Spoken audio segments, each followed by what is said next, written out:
Welcome all the listeners and watchers to Holistic Connections, Conversations with Holistic Practitioners. And it's my goal to give you informed decisions, so you know all your options for all your, health and well-being, whether you're on a healing journey or you have something specific to work on. So today we have Elizabeth Kipp, and go ahead and share with us what you do in the holistic healing world. Well, thank you so much, Pam. I'm so grateful to be here with you. Thank you for inviting me on. Goodness, thank you. I hail from Lawrence, Kansas. I'm a stress management and historical trauma specialist, addiction recovery coach, and ancestral clearing practitioner. That sounds like a lot of hats. It's all of that's under really stress management. Yeah. I'm also a certified yoga teacher. Again, stress management. My goodness, yeah. So, wonderful. Also the international best-selling author of The Way Through Chronic Pain, Tools to Reclaim Your Healing Power, which is Awesome. a book for chronic pain sufferers and those who care for them, doctors, nurses, family members, and friends, offering proven techniques to clear pain and live a life free from suffering, from a former chronic pain sufferer who searched the globe for answers and found them, me. Nice. Yeah, I was going to mention you are not just, teaching and sharing, you have lived experience.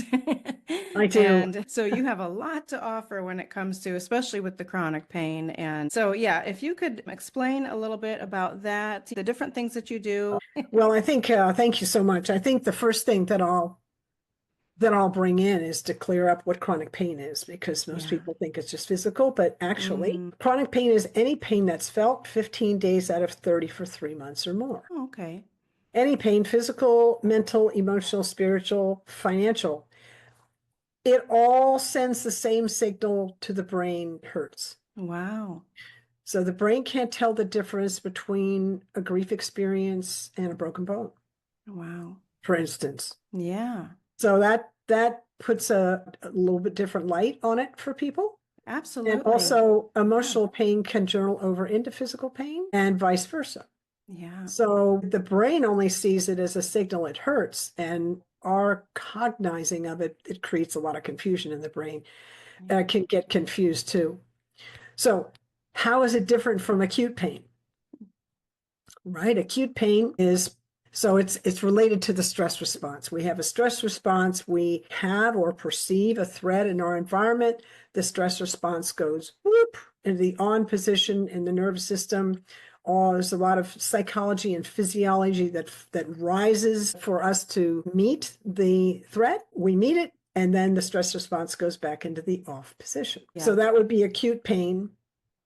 Like we stub our toe or you Like break a yeah, bone. stubbed a toe. Well, break a bone might take a little longer than a Right. stubbed toe to heal, Right. but still Turn on the into run. chronic pain. Yeah. If you It break a bone. can, Yeah. it can if it's not, yeah, it can. But that's an important distinction. So I Definitely. zeroed it on the stress response. So Yeah. in chronic pain, the stress response goes into the on position and stays there.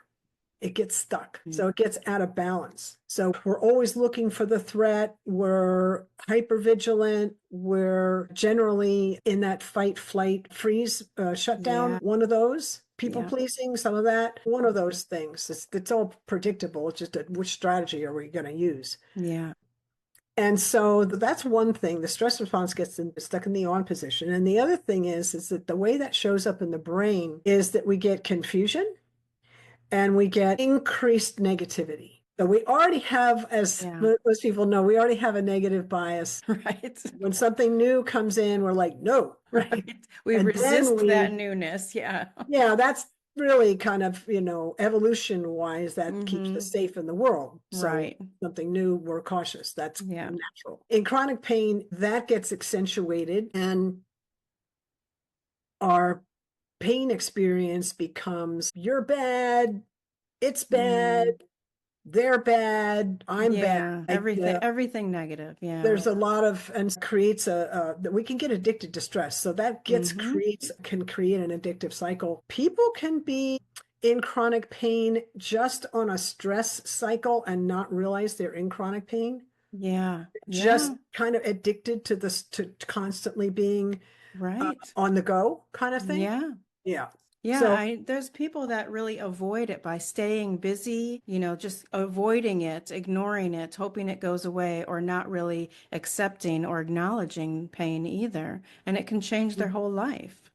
yeah, I did two Yeah. things. I avoided or I resisted. It was Yeah. one of the I fought with it or I just tried to, Yeah. find a way to just ignore. And none of those things actually help Right. heal. So in order to so there are changes that occur in the brain. And in order to heal chronic pain, we need to heal the changes that occur in the brain. So we Mm. bring in tools that heal those changes. And that's what I teach. Oh, nice. So opiates and benzodiazepine is a anti-anxiety medicine. Mm-hmm. Those don't actually heal chronic pain. Oh. They mess with the symptoms. They Mm-hmm. mess with and I say mess with because they kind of know it, but not really, because I've Yeah. had all those experiences and it's yeah. They Yeah. they they intervene with the Mm-hmm. signal, but they're not doing anything to heal. So it's important, Right. and SSRIs and all that kind of stuff. They're not dealing with the root problem. The root. Right. Like a lot of medications, it just deals with the symptoms and tries to help you feel better. Yeah. Yeah.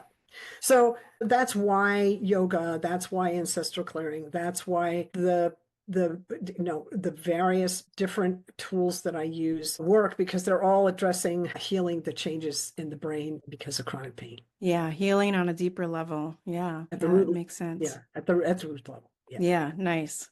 Very nice. I love that. Thank you. Do you meet with people one-on-one in person, or is it online or Oh, in mostly groups? online. Yeah, I'm Mostly not really set up online. with an office Yeah. where people can come in. Yeah. And so mostly I work all around the world online. So And nice.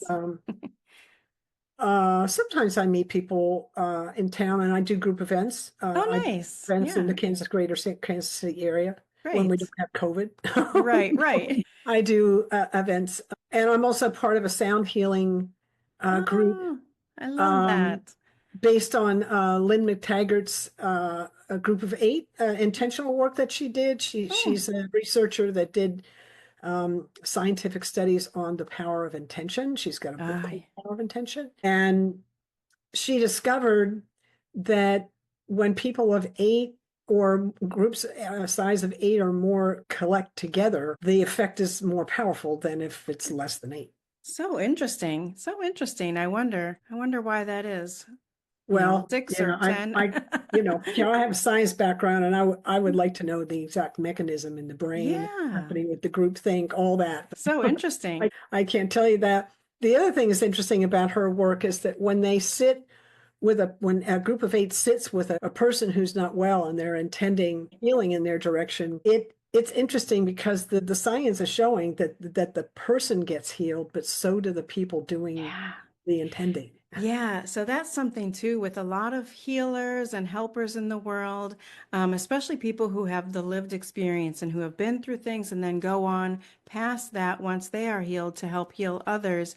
I think that we continue to heal within ourselves the more that we are helping others to heal within themselves. Mhm. So that makes perfect sense to me. I fully believe that. Yeah, that's so great. And it's also, the power of prayer and, not to get religious or spiritual or anything, but, the power of prayer is really just that intention, in my mind anyway. It's, setting that intention for somebody else. If you're praying if you have a bunch of people praying or setting the intention or sending healing or even positive, loving energy towards people, that's going to help them. And it sounds like 8 or more people should Well, be it's been at once. interesting to work with people that have sound singing bowls and Yeah. crystal bowls and different drums. I'm a percussionist and Oh, I do the yeah. ancestral clearing as well during the sound Oh, work yeah. and bells. And we had somebody bring a French horn in the other day. Oh, That was amazing. yeah. And all different kinds of drums Mm-hmm. and shakers and all Right. things all kinds of very interesting Yeah. sounds. So it's really fun to get in with a group Yeah. and do that work. So I and we do kind of pop-up events So around fun. the area. So that's kind of fun. Yeah, yeah. And that introduces the public too, just like what we're trying to do here is introducing the public to some different, different things they may not know Yeah. about Yeah. or they have heard about and didn't understand so well. So yeah. We have a group of monks that came and at the Lawrence Art Center here in Lawrence, Kansas, that came this week, and they're doing their intentional sand painting. Right, right. Yeah. They're it's amazing. Yeah, I know. I've It seen takes video. I've never a seen lot any of in time person, but yeah. and so this week when they were done for the day, we came in with our group Oh, and did a sound great. immersion for one of the galleries there, and we got to see what they were doing Oh, that's great. and Yeah. meet them, and it was also nice to support a way to support the Lawrence Arts Center and the community because it's a hub, in the Yeah. community, and so it's nice to support it. Anyway, Yeah. so Yeah. that's kind of like another thing that I do is it's it's it's stress management, but on a whole different Right. There's a whole so different many aspect different of it. ways. Yeah. And that's great. So many different ways that you can help people through that. Yeah. And educate them, not only just help them through it, but educate them to help themselves and to continue on their healing journey. So when you're doing the yoga, are you are a yoga teacher or are you doing yoga, teaching people how to do it for themselves, or are you holding like yoga classes online? I do both.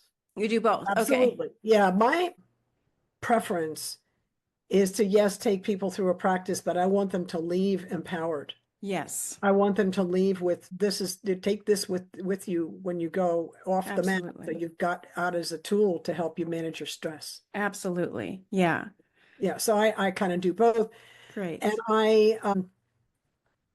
because of the clientele that I work with, I have my own personal practice is Mm. general, also, and it's kind of general Himalayan style Kundalini. Mm. It's Himalayan style yoga, which includes Kundalini. So, and then I have a Kundalini subset. But Oh, neat. within all of that, I kind of pulled out the trauma informed piece because there are certain practices in my general yoga practice that I just wouldn't do Mm. like we wouldn't do a long breath hold, for instance, Yeah. to a trauma informed group. Because what do we do when we get freaked out? Uh, So you don't want to mimic that Right. And let to that somebody brain who's have that sort of yeah, trigger. you don't want to, Yeah. you're trying to move away from that. Yeah. So there's certain things we do in the trauma informed space that are not always done in a general yoga kind of class.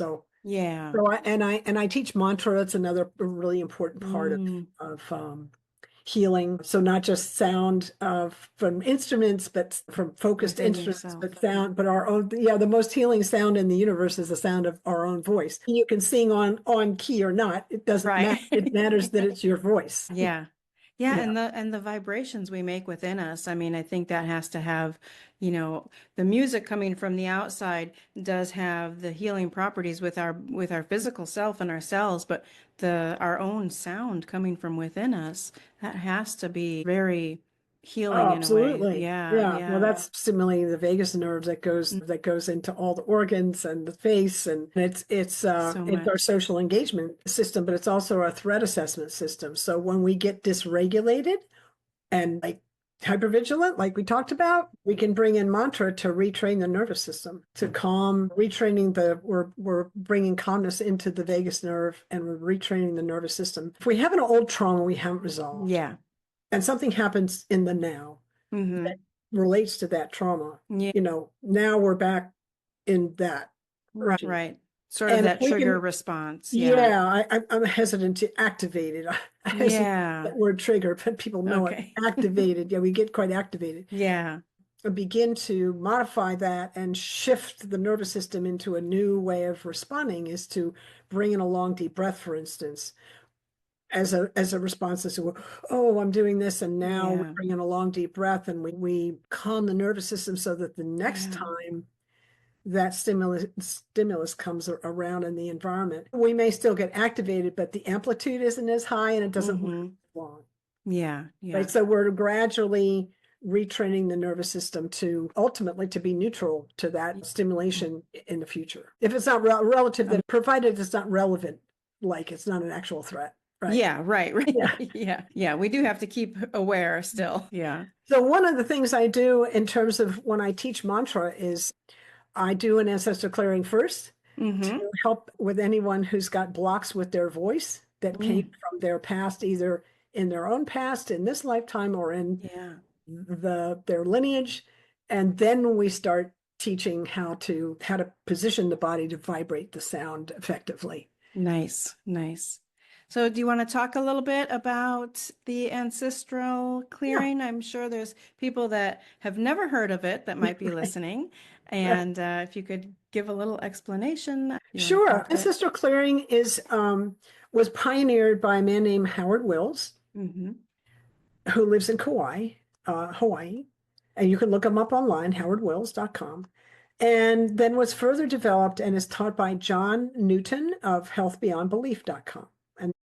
And John, just one of his practitioners. I learned how to Okay. do the process a little over 10 years ago, and it was so powerful. And to my own experience and those around me, I went into a pain management program to help with my chronic pain, and Mm-hmm. he was there and brought this in as a modality, and I was so impressed. I took the first training Oh, that I could nice. out of the program because it was so powerful. And I tend to be well, let's just put it this way. You can't come to me with woo-woo that's not grounded, Right. because I have this science background, and the way Yeah. my brain, the way my thinking mind is trained is like I have to know there's grounding here somewhere. Yeah. What's really happening? Yeah. I I Something. have to Yeah. have some I have to have some sense of that. In the Yeah. case of ancestral clearing, I had before, now I'll explain what it is, but I Yeah. had prior to having the experience, I had just begun to start in the literature. I just begun to start reading about the power of prayer and how it was a thing, and also the power of meditation, and how those Right. things were actually science was actually documenting a cause and causal effect. So Right. there's correlations, but this was causal. So that's Yeah. like some correlations are not causal. These were causal. So that was very interesting to me. And when I got into this practice, exposed to it the first time, of course, because it was new to me, of course, the Mhm. science went on as Mm. part of like what's happening here. Anyway, so I have kind of a natural I have a natural go-to in terms of seeing something new, kind of like I'll experience it, and then at this point, because I've cleared years and years and years of chronic pain, I have a pretty sophisticated sensory system that can inform me. Whereas before, when I was in all that pain, I was referencing the mind. So now I'm Yeah. seeing kind of more the body and the heart. And then the mind comes in and says, well, it works because of this. Yeah. So Yeah. it's a little different now than it was before. Sure. Sure. But anyway, ancestral clearing, so that's kind of where it came from. Okay. Ancestral clearing is based on the premise that we come into this life with the gifts and the burdens of our ancestors. Mm. And I like to say, let's leverage our gifts to clear the burdens. And we Yeah. can use ancestral clearing to do that. Nice. And an example of a burden, right, is worry energy. How many people in your family and at different ages Hmm. have worry energy, where that's their vibe, right? Remember I said Yeah. chronic stress? That's Yeah. a chronic stress pattern. I'm Sure. always worried. I'm worried about her. I'm worried about him. I'm worried about this. Sure. That comes. We clear for that all the time in this practice, Yeah. because it comes from us trying to survive and all Yeah. the stuff we've been through. We've been through a So, lot. so many people I hear so often, not just in clients, but just everyone all around. I'm worried about this. I'm worried about that. Or I'm so worried about, Yeah. like you said, so worried about him or her. Or, Yeah, yeah. classic stress pattern, Oh, yeah. right? So that's an indication that there's chronic pain on board. Just so Mm, we can kind of understand the landscape we're working in and have some yeah. compassion Yeah. for, kind of what we're experiencing, because people are going through it. And Yeah. they don't have, for me, I got by on my wits for years, and then I Mm. found out there were tools, and I was like, there's tools for this? This is Yeah. great, Right. Right. which is why I'm so enthusiastic about teaching Hmm. it. I love Absolutely. empowering people to, be able to move through life with more ease and not just Hmm. clearly on their wits, which I did. Right. So ancestral clearing, looking at the burdens. Worry energy is one, scarcity. There's not enough. I'm not enough. That kind of thing. Yeah, there's a lot around scarcity, which is another aspect. Worry, right? Worry has a root in there's not enough. Sure. Okay? Well, that makes sense. Yeah. Yeah. So, and I'm just finishing up a blog on victimhood energy and martyrdom, Oh, wow. which also can have a root in the there's plenty of victims in martyrhood that happened. Yeah. So can your blog be found on your website? I'm literally just writing it, but yeah, Okay. yeah. So that's kind of what it's addressing. The reason that it works, I think it's so fun because you and I are doing this live, but everyone else will see a recording. Right. Quantum physicists tell us that we can access the past, present, and future all through the present moment. So the recording of this is just as powerful as the live. And it's why we can access the energy of our ancestors because we're working through the present moment. We use that as a tool. That's really the kind of the fulcrum point. And then we've got kind of a triangle going on. We've got the present moment. We've got source energy, creator, God, whatever you call, whatever created all of this. And then we've got the person and the thing that they want to clear. Okay. In this case, it's the listening audience, and I'll be doing a clearing for challenges in life, and we all have them. So that'll be that. And I want everyone listening to just notice what they feel in the body, sensation wise, and where you feel it, and what the level of intensity is from 0 to 10. So I can feel my sitting bones on the chair, and I can feel my feet on the floor, and something going on my back, which is up against the chair here. I'm a little bit on the left. And I'd say the sensation altogether was about a 2.5 for me right now. I'm fairly calm. And now I'm going to do this practice. This is one of many different ways we get at the burden that we carry. And we'll do it in the form of a prayer. So we'll be asking Source, Creator, to help us release that which no longer serves us. And we use the word forgive to mean offering up that which no longer serves us. So we're using that word in a very specific way, right? So love that. If everyone listening could just sit quietly and notice what you feel and what the number is and where you feel it, and just breathe normally and let these words pass over you. Creator, source of all that is, we thank you for the gifts and challenges of our lives. We ask humbly and gratefully for us and all our relationships and all of our ancestors and all of their relationships throughout all space, time, dimension, realms, lifetimes, and incarnations. For all the times we were abandoned, not supported, nurtured, cherished, and loved in the ways that we needed. And for the times we weren't able to do this for others. For the times we didn't feel safe, and for the times we weren't able to provide safe harbor for others. Please help us all to forgive one another and forgive ourselves, please, and thank you. For the burden any of us carried as unresolved trauma passed down from previous generations, and for the effects of adversity and hardship we saw, especially as children. For all unhealthy attachments and codependence, and for the times we lost track of our true self altogether. For all unfinished business and how it weighed on the lineage. Please help us all to forgive one another and forgive ourselves for the highest good always and in all ways. Please and thank you. For all war, Holocaust, persecution, hegemony, slavery, oppression, injustice of any kind, misuse of power, position, authority, politically, physically, spiritually, medically, or in any other way. Please help us all forgive and release one another and forgive and release ourselves. Please and thank you. For the push-pull of family loyalty conflicts and any associated guilt. And for all that led up to and arose from this. For differing values and beliefs in the family about marriage, religions, education, politics, or how to handle health issues. For all suicide, incest, murder, rape, abortion, infidelity, miscarriage, all that led up to and arose from these, and all we made it mean about ourselves, about us, about them, about life, and about you, Creator, for the effects of conflicting DNA. For any time we felt the pressure to meet family expectations in our careers, relationships, or any other areas of our lives.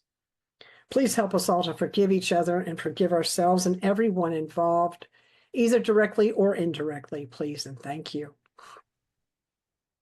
For all family misunderstandings, conflicts, and projections, for squabbles, fights, grudges, resentments, feuds, and vendettas, everything that led up to and arose from these experiences and their effects.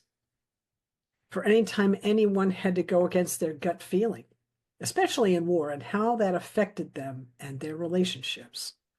Please help everyone involved to forgive one another and forgive yourselves, please and thank you. For any time anyone was or felt dismissed, disregarded, left out, or excluded. For the fear of crowds and social anxiety, for all that led to overwhelm and its effects, for all avoidance patterns, addiction, physical and emotional abuse, guilt, shame, and stigma around mental health challenges, for power struggles within the family, any financial stress, any difficulty balancing giving and receiving. Please help you all forgive each other and forgive yourselves. Please and thank you. For anything that led up to feelings of low self-esteem and self-worth, for those times when you felt you weren't enough for each other, for yourselves, didn't feel up to the task of life itself, and felt you weren't enough for Creator. Please help you all forgive one another and forgive yourselves, please and thank you. For any times you heard your heart beckon you to go a certain way and any of you turned a deaf ear or a blind eye and turned away from this inner knowing and all that arose from it. In your lives and in the lives of others, please help you all forgive one another and forgive yourselves and find peace with one another and find peace with yourselves. Please and thank you. Please help all of you to find peace, ease, and contentment with one another and yourselves now and forever. Please and thank you. Please and thank you. Please and thank you. Take a nice big breath in and let it out and just notice how that feels in the body. And what's the number compared to where you started? Wow. Thank you so, so much for that. Oh my You're welcome. goodness. Thank you. Wow. I'm sure that the listeners, like you said, in the future will get as much out of that as I did. I really felt that. So thank you so much. And I know that I will be listening to that a few times over. Yeah, it's fun. The replay is it's interesting because we clear what's available to us, Yeah. and that changes right Yeah. from time to time. Some stuff just drops, it just goes right away, and some takes layers. So it's Yeah, kind and of I depends. imagine that, listening just like a movie or reading a book, like if you listen again or then another time and another time, like Mhm. it may feel different or different things may be released or different things may be felt each Yeah, time you listen to it. Just like watching that's a right. movie or reading a book, you get something different each time. That's right. So yeah, I can really imagine that happening. Yeah. Wow. What a treat. Thank you so much. And I love that you say please and thank you. Please and thank you. That's amazing. I love that. Just so simple. That's great. I Yeah. love that. So the four pillars there are whatever we call Creator, then what we're forgiving around, and then gratitude and humility. Yeah. Yeah. Yeah. Nice. Very nice. Okay. So you first became interested in doing all of this because of your own experience. Is that how you first started with this holistic healing on this journey? Yes, I got a lot of doctors that told me I wouldn't heal from chronic pain. And that first of all, the first time I heard that, it just about broke me Yeah. because I Yeah. actually believed the doctor. And Yeah. I thank goodness I had a science background because there was a part of me that was like, yeah, I'm missing something here. Yeah. And I realized that they had forgotten their basic science, Mm, that there are no facts in science, there's probability. But they didn't say that. They said you will. So Right. they shut the door on hope Oof. Yeah. and possibility. And that's kind of not the way I operate anyway, nor does No. science. And they're operating in a scientific framework. Yeah. So I knew they'd made an error. You're right. Right.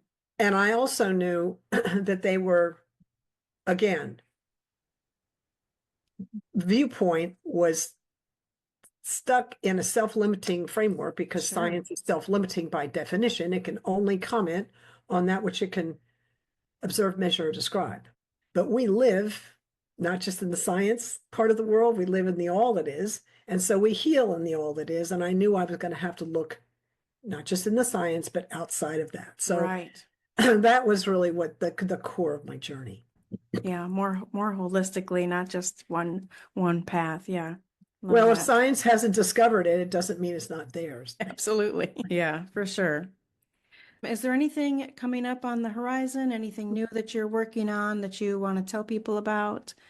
I do. Thank you for asking. Yeah. I have a couple things that I'm working. I'm kind of in the sandbox working with trying to create links and getting set up for January. One is a workshop on journaling for trauma recovery, and I may change the name of Okay. that to just kind of journaling for healing. Journaling for your healing journey, something a little more general. And it's about a 30 or 40 minute, depending on how much Oh, time, okay. we take.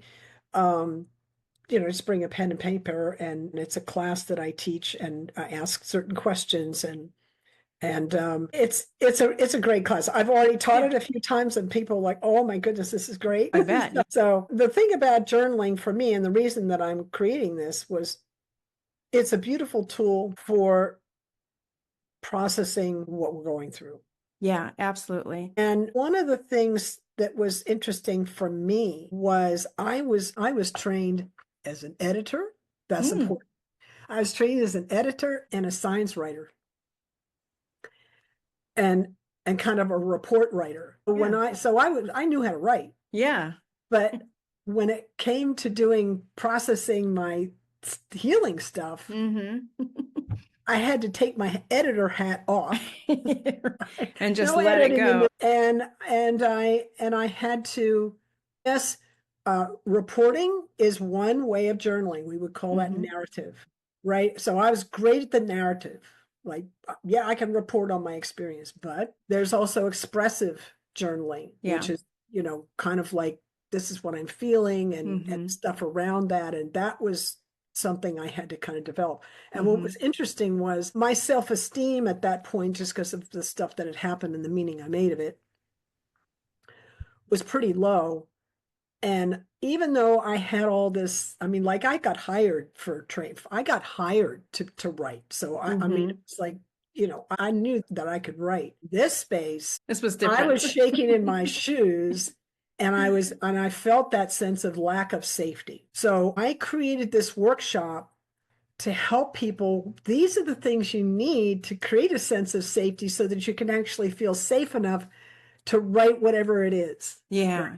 Yeah. So that's the thing I love the most about this workshop. Yeah, yeah. So this won't be out until sometime in January, probably. Mhm. And I was telling Elizabeth that I will come back and put the links to this workshop in the description when the links are available.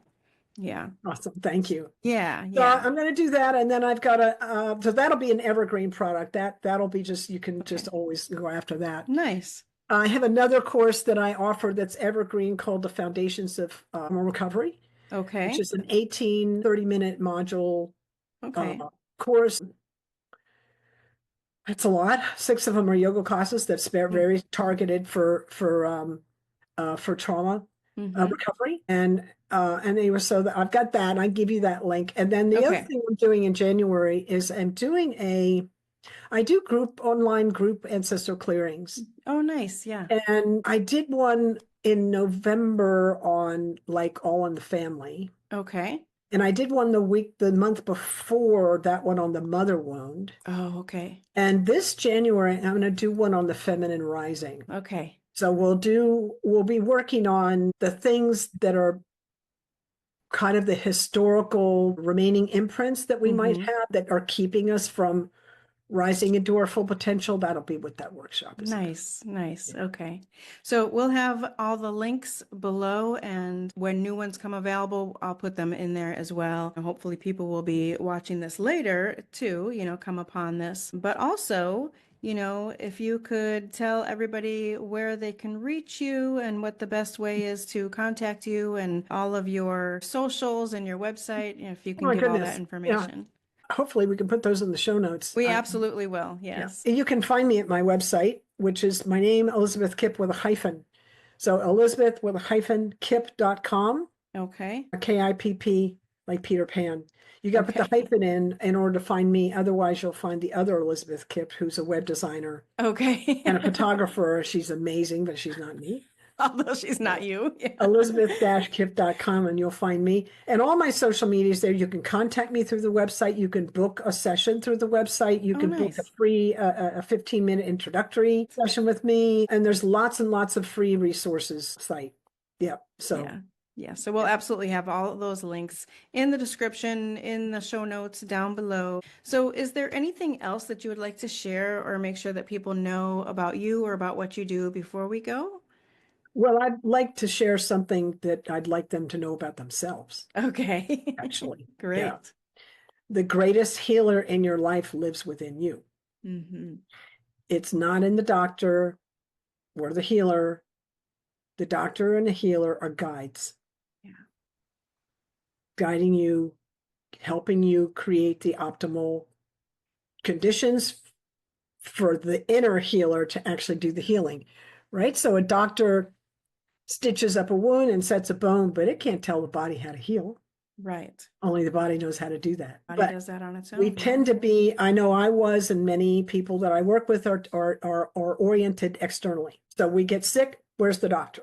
It's a reflex. Like, where's the doctor? Yeah. So it's like we're referencing, and I'm not saying doctors are not helpful. I'm not saying Right. that. I'm saying that they're not doing the healing. They're doing the guiding of the healing. Yep. Right. So I just think that orientation is important so that you actually understand the power of healing lives within you and you're referencing that, Absolutely. yeah, as your Absolutely. source, which I love is, that. connected into the source. Yeah. Yeah. Wonderful. Thank you so, so much for being here and for sharing all that you did. What a gift. What, just so excited to have you on. And this has been amazing. So much more than I expected. So thank you so, so much. Well, thank you, Pamela, and all the best to you. Thank you. You too. Thank you.